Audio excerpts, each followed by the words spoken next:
Now, the 76ers played at home against the Denver Nuggets last night, and Joel Embiid matched up for against Jokic once again in the regular season, for the third straight time in the third straight year, and once again Joel Embiid got the last laugh against Jokic. Now, for the last 3 years in a row, Joel Embiid has outscored Nikola Jokic by double digits, and today he scored 41 yesterday he scored 41 compared to Nikola Jokic's 25 points. And this win makes Joel Embiid 2-1 in the last 3 years against Nikola Jokic in the regular season. Now, he was also able to get 10 assists compared to Nikola Jokic's 3 last night. Now, the question after these games every single time is Joel Embiid better than Nikola Jokic? It's always difficult to tell, but that's always the question that pops up every single time Joel Embiid has these matchups against Nikola Jokic. Because, as I mentioned, for the last 3 years, Joel Embiid won 2 of the 3 matchups against Nikola Jokic, and every single time he's outscored him.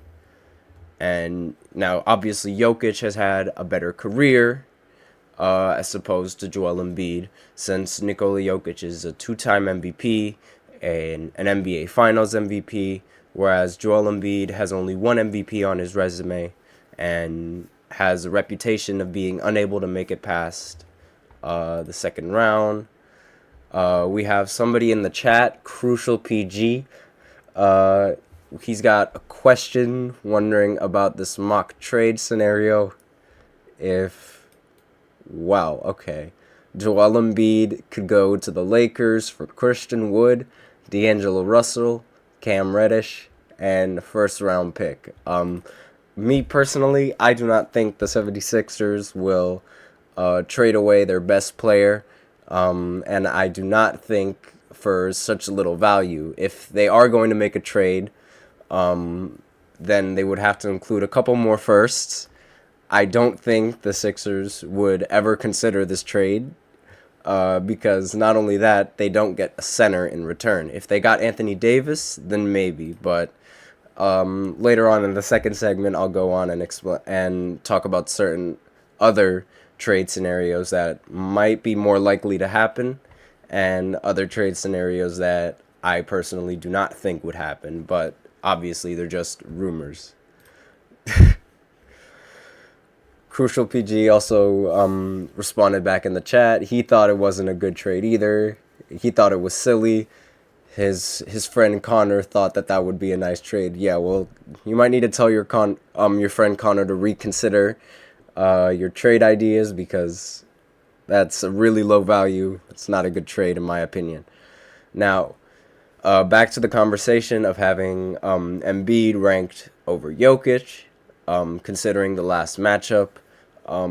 Me personally, as I said before, I don't think Joel Embiid has had a better career than Jokic, but every single time that they match up against each other, it seems like Joel Embiid always gets the better of him. Now, this is obviously the biggest reason why a lot of people put Jokic over Joel Embiid. Crucial PG mentions that he's a biased Lakers fan. Yeah, it would seem that way. But Joel Embiid, once again, has never made it past the second round. In fact, there are many times where he misses these games due to injury. His style of flopping and baiting for these calls from the refs don't necessarily work all the time in the postseason. As of right now, where the standings are, the 76ers are 2 wins behind the Bucks, and in a very top-heavy Eastern Conference. The 2 teams to beat right now are the Bucks and the Celtics. I personally don't think that any other team has a chance of beating them, and the only teams that would make the finals would be between those 2, who would win in that matchup. But that's my personal opinion. The Nuggets played more games than anyone currently in the Western Conference. That's in the playoffs. They are a top 6 team, the teams that are in the playoffs are top six, by the way, because of the NBA play-in, and they are currently tied for the most wins in the Western Conference, even though they've played the most games. So the Western Conference, there's a lot of teams that it's open for everyone, from the one seed all the way down to arguably the eighth seed or the ninth seed.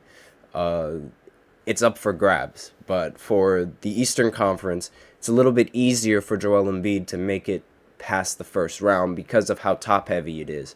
Since the Sixers hold the third seed, they wouldn't have to go up against the Boston Celtics or the Bucks in the first round, but rather in the second round.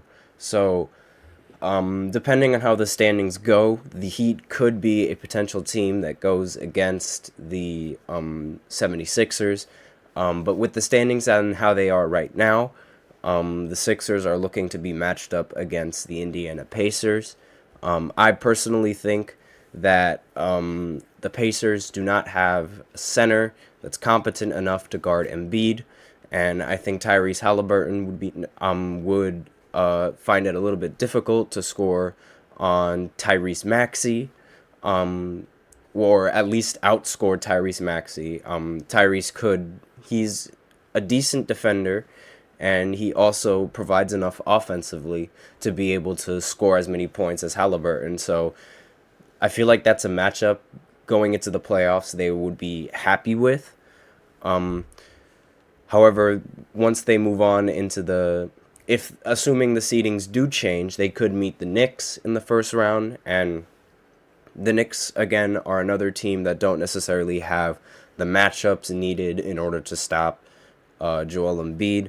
I don't think Julius Randle's scoring would be able to slow Joel Embiid down, and I don't think any defender, unless they get Mitchell Robinson back and giving him more minutes, I don't see a scenario where the Knicks could make the series competitive.